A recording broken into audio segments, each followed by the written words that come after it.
In Kenya, a 3-year prison sentence and a $2,000 fine is the punishment if you conduct the illegal rites of passage practice of female genital circumcision. Despite having the law on the books in Kenya and other countries in Africa, Europe, and the United States, it's being challenged in most high courts. Those who denounce the law say it's failing to uphold women's reproductive health and safety, or the individual's right to decide whether they want to follow the cultural practice. We will discuss this and more on this week's edition of Our Voices.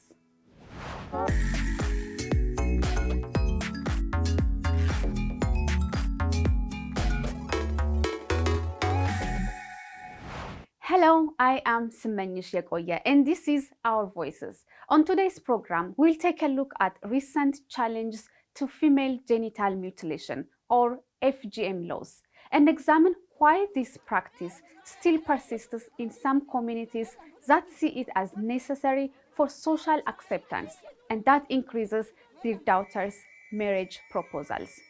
Before we begin, we would like to warn our viewers that today's show will include a discussion that will be sexual in nature and may not be appropriate for younger children. Women's rights groups in Mali are suing the government because they say the government is not doing enough to protect girls from circumcision. As Annie Reisenberg reports from Bamako, activists say the case shows how difficult it is to change the practice in Mali. Malian dancer Fatoumata Bagayoko is also an activist who speaks out against female circumcision, also named by the damage it causes, female genital mutilation, or FGM. The United Nations says Mali has the highest rate of FGM in West Africa. 83% of Malian women undergo the cultural practice, which is often forced on young girls. Bagayoko was a young infant when the procedure was performed on her, but she says it took a while to realize her trauma. It was when I went to the village and I saw these little girls running around who were taken by force so that they would be cut, and the tears that these girls, the fear that they had, that I read on their faces. It was there that I understood. Women's rights groups filed papers in December to sue the Malian government in the Economic Community of West African States, ECOWAS, Court of Justice, for failing to stop FGM. The Malian Association for the Monitoring and Orientation of Traditional Practices, AMSOPT, is one of the plaintiffs. We, who are the defenders of human rights, who defend women and children, we think that the state has the responsibility and the duty to protect these girls who didn't ask to be cut.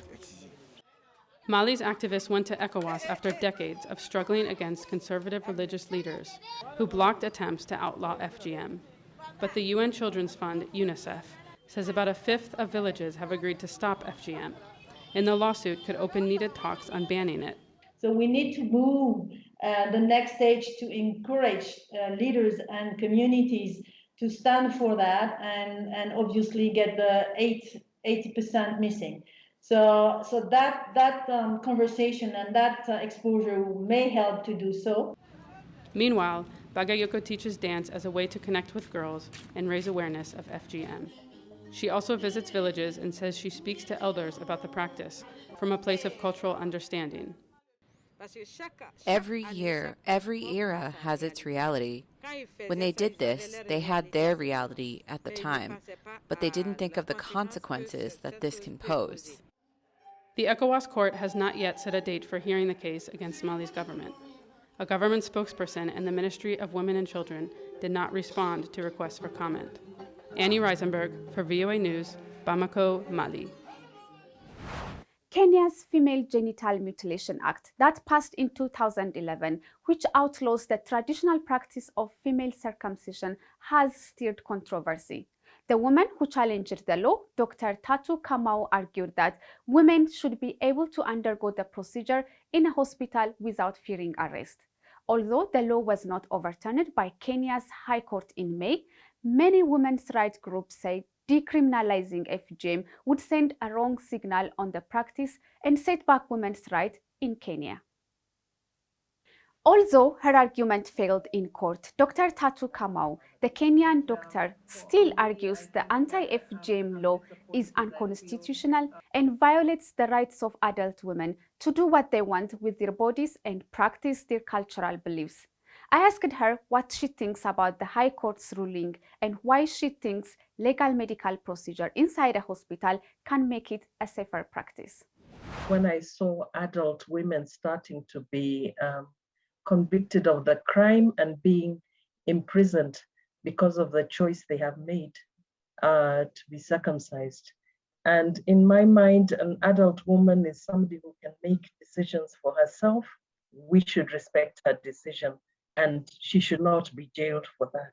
What makes FGM or female genital mutilation harmful is, I think, its consequence that it results prolonged labor. It results in high infant mortality rate, and also could cause severe infection and further complications. So why advocate for something that has more harm than benefit and actually could even lead to death? Other than the cultural value, does this practice have any benefit for young or adult women? Cultural value is a huge, huge, huge benefit for a woman. On that line, if she feels like she's feeling inadequate in her community, that will add, great value for her. And as a medical doctor, I can tell you that it can be done safely, because we know the world over, there is a lot of cosmetic genital surgery being done very safely. So in my opinion, all we need to do is remove it from the crude procedure from the outside the hospital and take it back into the hospital, where you reduce the number of complications by doing a good surgical procedure under controlled circumstance. All operations have risks, even the ones which are done in hospitals. If I can point out, even male circumcision is totally unnecessary. It is primarily a cultural tradition. More than 60% of the world males are not circumcised, and yet they live a full, complete, healthy lives from birth to death. And yet we have done so much medically to make male circumcision safe. So even with female circumcision, the value is cultural. It can be made safe if these adult women want to maintain their cultural values. Mm-hmm. So you have taken your case against the Kenyan bill that prohibits female genital cutting to the court, and after years of argument that the court refused to allow it. How did you feel about that, and did you make an appeal after that? I felt very disappointed at the court decision, because in my view, internationally, even in other countries where female circumcision is banned, or any genital cut for women is banned, for girls, it's primarily for the under 18s. And like you find in the example of, say, like in America, the law stops it below 18, but anybody above 18 can decide what you want to do with her body. And this is why there's so much of female genital cosmetic surgeries in the United States. So I felt that Kenyan women, adult women, their agency has been devalued and meaned. Yeah. If you succeed and female genital cutting is legalized, would you say it would put young girls or women who don't have a choice at risk, and that parents or caregivers will use this legal framework to force young girls and women to go through a practice they don't want? In Kenya, we have the Children's Act, which was still in force. The Children's Act bans genital cutting for minors, that is anybody under 18. I was not contesting that one, moved from the act, so that it would still continue protecting the under 18s, but anybody above 18 would be free to do what they want. In northern Cameroon, last year, a council of traditional rulers who were originally all men have gradually opened to women. These pioneering female chiefs are battling female genital mutilation and early marriage in a region with Cameroon's poorest rate of education among girls and its highest rate of child marriage. Moke Edwin Kinzaka has this report by Anne Zwanka in Marwa, Cameroon. Fadimadu Adamu's parents 2 years ago arranged her marriage as a 16-year-old to a man more than twice her age. Her husband often beat her, says Adamu, until she was rescued by the region's first female chiefs. I was suffering there. I didn't even have enough to eat. It was Aja Kaigama who gave money to my older sister, Aisatu, who came to take me back here. Cameroon's councils of traditional rulers or chiefs are customarily men. But in the last 2 years, 11 women like Aja Kaigama Saidu have been appointed as deputy chiefs. While they are still under the direction of a higher-ranking male chief, the female chiefs say the new role means they can do more to help women. Avec les femmes. Our work with the women, we explain to them how they can go through us to express their needs at the level of the chiefdom, to denounce violence against women. They have problems that they cannot express to men. It is through us that they easily express their needs. The UN's Children's Fund says while more than a third of Cameroonian girls are married before the age of 18 and miss out on school, the rate jumps to 60% in the country's north. Student Aisatu Chanigi got pregnant when she was 15 years old. Her parents wanted to pull her out of school and marry her off, but the women chiefs convinced them otherwise.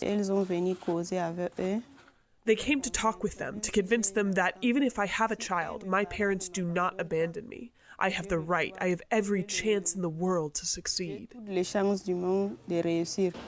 It took 4 years of lobbying by the Association of Women and Girls of the Adamawa region, AFADA, to get the chiefdoms to agree to open to women. AFADA says Cameroon's female chiefs have helped hundreds of women and girls in cases of gender-based violence and accessing health care and education. In the villages where we now have women chiefs, the feedback we have received from the schools is that the enrollment rate of young girls has increased by 40% for this school year. AFADA says they will continue to push for more women chiefs to reduce Cameroon's gender inequalities. For Anne Zwanke in Mokolo, Cameroon, Moki Edwin Kinzaka for VOA News. It's time for a quick break. But first, do you think banning FGM will stop the practice, or do you think it will go deeper underground? And how would you feel about the procedure if it was done legally by a medical professional? Share your thoughts on our social media platforms. We are on Facebook, Instagram, and Twitter, and our handle is VOA Our Voices. We are also on WhatsApp, and our number is on the screen. When we return, we will see how a non-profit AMREF is bridging the gap between health and tradition for young women who do not want to be shunned and scared for life by the female circumcision procedure. This and more after a short break. Stay with us.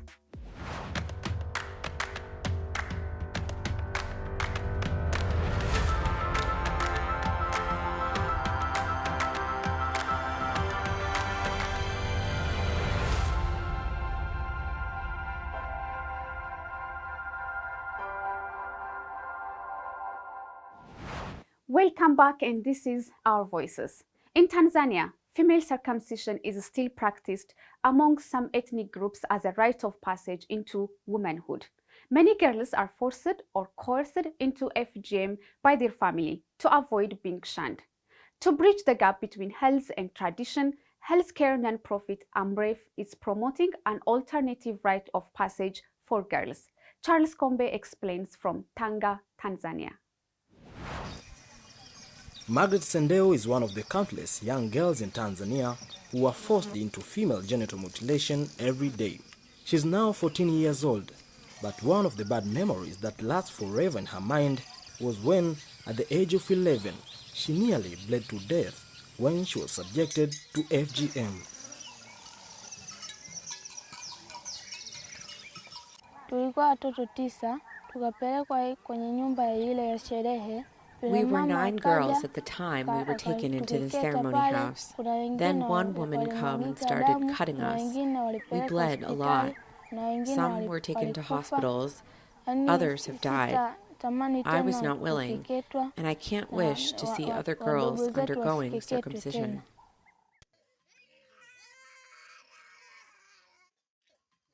More than 25% of girls and women have undergone FGM in Tanzania. In rural pastoral communities, many girls are forced to undergo FGM by their parents in the hopes of securing a high dowry. Girls who have not undergone it are believed to be more promiscuous.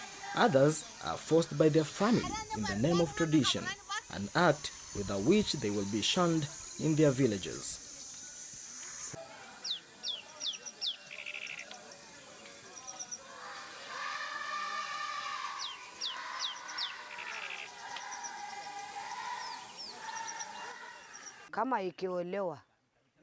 If a girl gets married without being circumcised, according to us Maasai, it's a sin. That's why if married, then a man finds out that a Maasai girl is not circumcised, he will reject her because he says she's still a young girl and not a woman.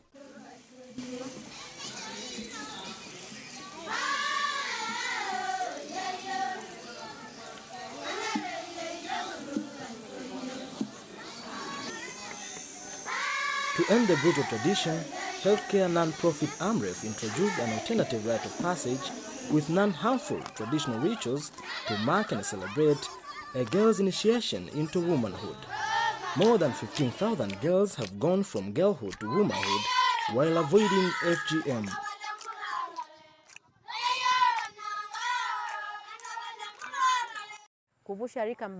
The alternative passage of age. Once they've come of age, we follow all their traditions but add one segment, teaching the girls on reproductive health and their gender rights. We are also celebrating the age passage ceremony together, but without circumcision.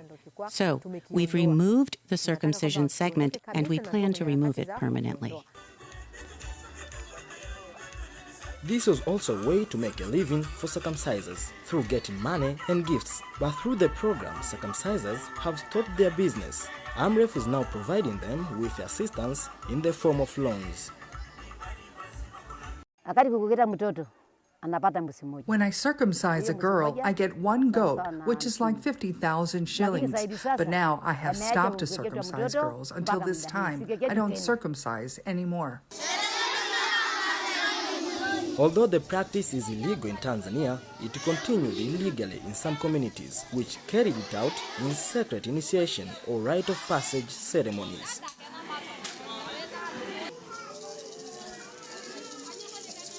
Tunakoelekea tatizo linakwenda kupungua. The problem is starting to decrease, but nowadays statistics show that some communities, especially the cow-based communities, they have noticed that the government has been strong in fighting these acts. What they do is that as soon as a child is born, they immediately circumcise her. Wanakuwa anakeketwa.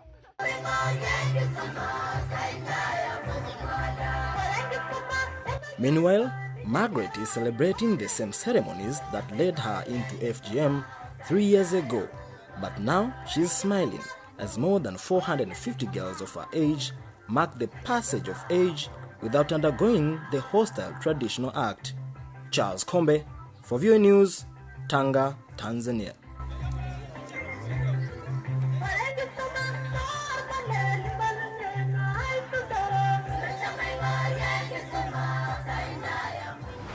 My colleague Ndimiake Mwakelele had an opportunity to talk to Angela Peabody, the executive director and founder of the Global Women Peace Foundation. Peabody explains how her organization is providing safe alternatives for women and girls' rites of passage and she shares her thoughts on the controversy. First of all, there's no medical reason. There's no medical reason. When you circumcise a boy, a baby boy, it's because there is a skin there to be removed, and it's for medical reasons. It's for health and for cleanliness. But when you look at the female genitalia, there's nothing to be removed. It's perfect the way it is.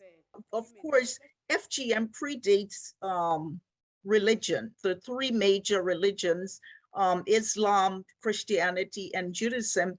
But if you look in the Bible, when Abraham had his household circumcised, he didn't circumcise his wife or his concubines. He didn't do that. He had the men circumcised. So, and you look in the Jewish Torah, and the same thing with, there's nothing in the Quran. I have had imams say that says you should circumcise a woman. Why do you think it has been such a challenge to eradicate FGM at this point? Because of those the cultural aspects of it, so where they believe that's our tradition. There were a lot of traditions going on in the United States during slavery that they did away with because they were harmful to humanity. And FGM happens to be one of those cultural traditions that, and I come from a highly practicing country, and it is just not a tradition to uphold. It's harmful to girls. I deal with girls, I counsel girls, the women, and I know what they go through. It's a lifetime scarring.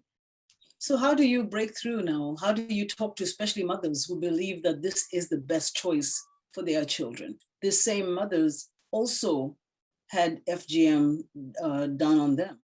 Sitting with them and reasoning with them, take them back to the day when it happened to them. Let them be able to list 5 benefits that FGM has done for them in their life since it happened to them, since they survived that trauma. Don't tell me because you were able to find a husband. That's preposterous, because men are saying today they don't want women who have been caught. I can assure you, they will not be able to give me 5 benefits. It's time for another quick break. When we come back, I will introduce you to a Somali FGM survivor and activist who is combating the rise of genital cutting amid the COVID-19 pandemic. That's coming up next on our Women to Watch segment. Stay with us. We're bringing women's voices to the conversation, and more than that, we're building a community of inclusion and empowerment. Here in Kinshasa, campaigns to raise awareness against the spread of coronavirus are common, but getting that information to people who have no access to water, electricity, or money can be a challenge. We are here at Kalerwe Market in Uganda, Kampala, where in this whole market, women are crying out for their situations to change. For women, it will be better for us. I think a big thing for me is just being able to say that when these protests are happening, does it turn around into policy? Our kids are raped every single day. This movement got the government to listen. It really was powerful because it showed what is possible when men and women band together and say, enough is enough. It's not necessary anymore to climb on a car. I can be in any place to cheer with the people.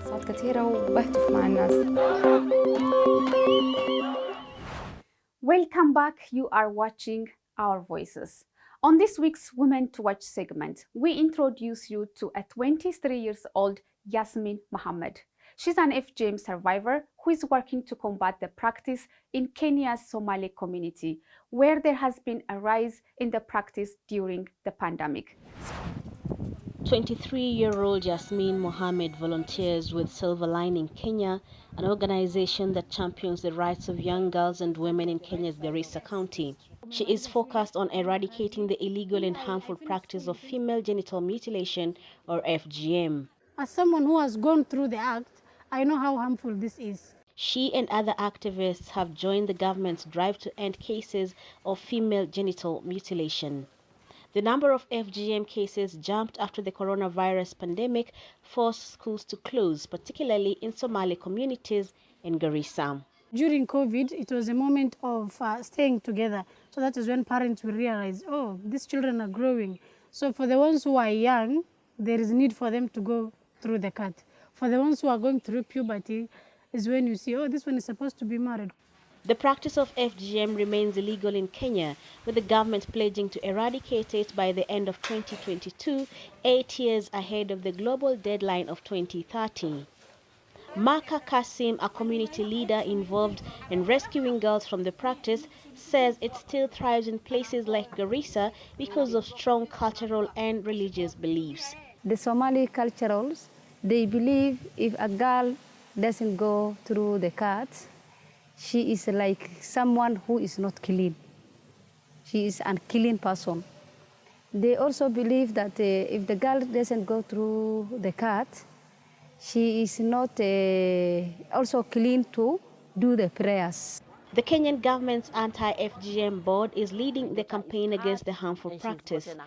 The board's CEO, Bernadette Loloju, says keeping schools open is critical to combating the problem, but there are other challenges too. The only big challenge we have is that girls are getting cut at a younger age when they don't understand what has happened to them. So the communities are really coming up with other new ways of evading the law. Still, Kenya officials say there are hopeful efforts by the government, and advocates for the girls will keep the country on track to bring the practice to an end. Brenda Molinya for VOA News, Garissa, Kenya. Do you know women advocates or know of an organization who is working to combat the practice of female circumcision or provide an alternative to the cultural practice? Please let us know and share your comments using our hashtag #VoaOurVoices. And that's where we will end our show this week. Thanks to my colleagues here on Our Voices and on behalf of everyone at the Voice of America, I am Simbanyi Shekoye. Thanks for watching and stay safe.